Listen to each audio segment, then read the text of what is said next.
भारतीय स्वतंत्रता संग्राम के महान सेनानी सीताराम आजाद की 34वीं पुण्यतिथि के अवसर पर पत्रकार भवन प्रांगण स्थित उनकी प्रतिमा स्थल पर कार्यक्रम आयोजन किया गया। यह कार्यक्रम प्रत्येक वर्ष 4 दिसंबर को उनकी पुण्यतिथि पर आयोजित किया जाता है। कार्यक्रम में स्वतंत्रता सेनानी सीताराम आजाद की प्रतिमा पर माल्यार्पण एवं विचार गोष्ठी आयोजित की गई। कार्यक्रम में मुख्य अतिथि के रूप में समाज सेवी डॉक्टर संदीप सरावगी एवं विशिष्ट अतिथि के रूप में पूर्व केंद्रीय मंत्री प्रदीप जैन आदित्य सम्मिलित रहे। अतिथियों के आगमन पर आयोजक मंडल द्वारा तिलक व माल्यार्पण कर अतिथियों का स्वागत किया गया। तत्पश्चात स्वतंत्रता सेनानी सीताराम आजाद की मूर्ति पर माल्यार्पण एवं दीप प्रज्वलित किया गया व अन्य सम्मानित अतिथियों में मनोज गुप्ता, शहर कांग्रेस अध्यक्ष अरविंद विशिष्ट, बलवान यादव, प्रांगीलाल राजन उपस्थित रहे। कार्यक्रम में अतिथियों द्वारा स्वाधीनता संग्राम में सीताराम आजाद के योगदान पर विचार व्यक्त किए गए। इस अवसर पर डॉक्टर संदीप सरावगी ने कहा कि सीताराम आजाद का नाम ही क्रांति से ओज-प्रोत है।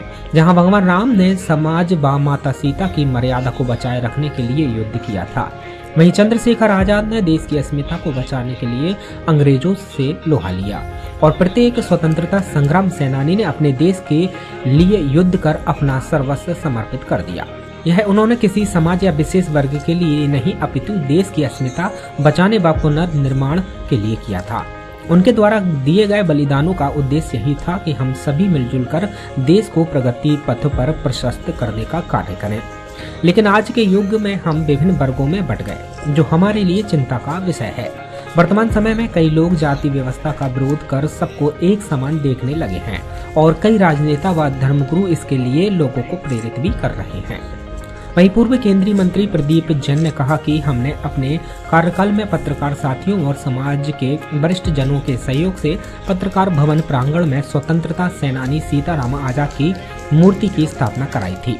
आगे हम जल्द ही सीताराम आजाद जी का द्वारा उपयोग में लाई जाने वाली वस्तुओं के संग्रहण के लिए एक उचित स्थान के निर्माण की मांग रखेंगे। और बहुत बातें सुनी यहाँ पे हमने, लेकिन बाबूजी हम कई बातों से सेटिस्फाई नहीं है, क्योंकि जिस समय हमारे स्वतंत्रता सेनानी साहब वास्तविकता में लड़ रहे थे, तो यकीन बताओ और सच्चाई से आप लोग बताएं, क्या सिर्फ नामदेव समाज के लिए लड़ रहे थे? पूरे देश के लिए। यह बार बार कहना है कि सिर्फ नामदेव समाज की स्वतंत्रता सेना है, यह बार बार कहना है कि सिर्फ इनके लिए कमरा बनाना है, यह बार बार कहना है कि इनके परिवार के लोग परेशान है। नहीं, ये नामदेव समाज के लिए परेशान नहीं है, अपन ने नामदेव सिर्फ समाज को बना लो, ज्यादा परेशान है। अगर पूरा देश, पूरा बुंदेलखंड इस बात को पहचानने लगे कि वास्तविकता में इनके परिवार ने योगदान दिया है, तो इनकी जो परेशानी है वो 1 मिनट में दूर हो। हम लोगों की सबसे बड़ी दिक्कत पता होगी कि पहले जात पात में बट गए, तो ईश्वर भी बांट रहे हैं। अब अगर एक मंच पे 4 पार्टी के लोग बैठे, चारों के व्यक्तित्व जो सोच है वो अलग अलग है। उसे राजनीतिक मुद्दा सिर्फ नामदेव समाज का नहीं बनाना चाहिए, माननीय इसे इस तरह से पेश करना चाहिए कि जितने भी स्वतंत्रता सेनानी इस बुंदेलखंड की भूमि धरा पे हैं, या झांसी में है या भारतवर्ष में, इनके लिए क्या करना चाहिए, इस बात पे विचार करो। ये सरकार क्या, प्रधानमंत्री नरेंद्र मोदी भी आपकी बात सुनेंगे, इस बात का हम वचन है। क्योंकि हम लोग एक जगह पे विचरण स्थिति में आ जाते हैं, जब आपस में बांटा बूटी का काम चलता है ना, तो उस समय आप अकेले खड़े दिखाई देते हैं। और नामदेव समाज अकेली नहीं है। मैं संदीप सरावगी नामदेव भी आपके साथ में हूं और भाई साहब भी संग में, क्योंकि बलवान भाई साहब याद आना, लेकिन सच्चाई पूछे पैदा हुए 10 समय बड़े भाई हैं, ईमानदारी से पारिवारिक संबंध है। मनोज भाई साहब बड़े भैया है, भाई साहब हैं, कौन सी जात से काले को देखो, हमारे परिवार के बड़े भैया हम जाना थे। आप समझो, बाबू जी है आपकी के पिता कहा है, हमारा पिता ही होगा, तुमने आपके चरण स्पर्श करे। जिस दिन ये अनुभूति आपके अंदर आ जाएगी, उस दिन इस बुंदेलखंड की धरा को आगे बढ़ने से कोई नहीं रोक सकता। जिस वीराना लक्ष्मीबाई की आप बात कर रहे हैं, जिस दिन वे सोचती कि सिर्फ हम अपने परिवार के लिए लड़ना है, तो 1 मिनट में लड़के खत्म कर देते। लेकिन इस पूरे देश के लिए लड़ने के लिए क्रांति की चिंगारी लेके 22-23 साल की लड़की पीछे 1 साल का बच्चा बांध के, दोनों हाथ में तलवार लेके, मुंह में लगाम लेके निकली, सिर्फ इस देश को बचाने। प्रेरणा स्रोत नहीं हमारे लिए।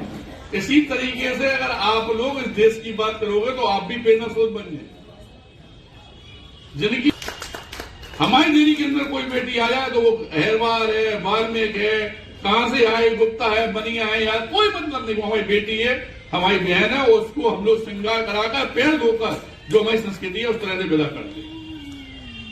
हजारों लोगों की सहायता करने के लिए संघर्ष सेवा समिति ने संकल्प लिया, उसे हम लोग लगातार कर रहे हैं। सूजन भाई साहब भी जानते, हमारे नामदेव भाई साहब 24 घंटे हमारे संघ में रहते आपके समाज के, और हमारे अंग भी हैं संघर्ष सेवा समिति के।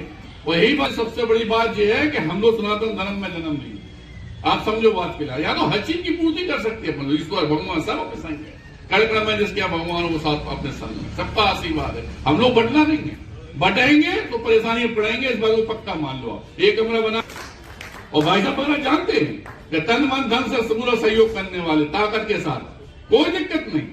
सिर्फ शख्स जो इस भारतवर्ष के लिए अपनी जान देगा, हर वो शख्स जो अच्छे काम करेगा, हर वो शख्स जो दूसरों के आंसू पोंछने काम करेगा, हर वो शख्स जो जात बिरादरी को दूर करेगा। मैं बहुत लास्ट में आया तो सबकी बात सुन के मुझे लग रहा था कि हम लोग शायद अपनी पद से भ्रमित हो रहे हैं, भटक रहे हैं। नहीं समझे, जिस आदमी ने अपना पूरा जीवन इस देश को दे दिया यार, नामदेव समाज का थोड़ी, सरावली समाज के लाना दो, यादव समाज के लाना दो, एरवा समाज के लाना दो, कोई समाज के लाना दो, जीवन दे दो, और सब समाज के आदमी इस मंच पे दिखना चाहिए। आज ये 10, 20, 50, 100 लोग जो यहाँ पे हैं, जो 10,000, 20,000 करने का दायित्व भी आज से हम नामदेव भाई सबको दे रहे हैं, क्योंकि सच्चाई ये है कि इनके अथक प्रयासों से ही हम लोग आते होते हैं, बहुत बड़ा त्याग करते। जो आदमी कर रहे हैं अच्छा काम, नामदेव भाई जब कर रहे हैं, हम 100 बार कहेंगे, दंडवत प्रणाम करेंगे, कोई बुराई थोड़ी है, बाबूजी करेंगे, हम करेंगे। हर वो शख्स जो अच्छे काम करेगा उसके संग में अपन।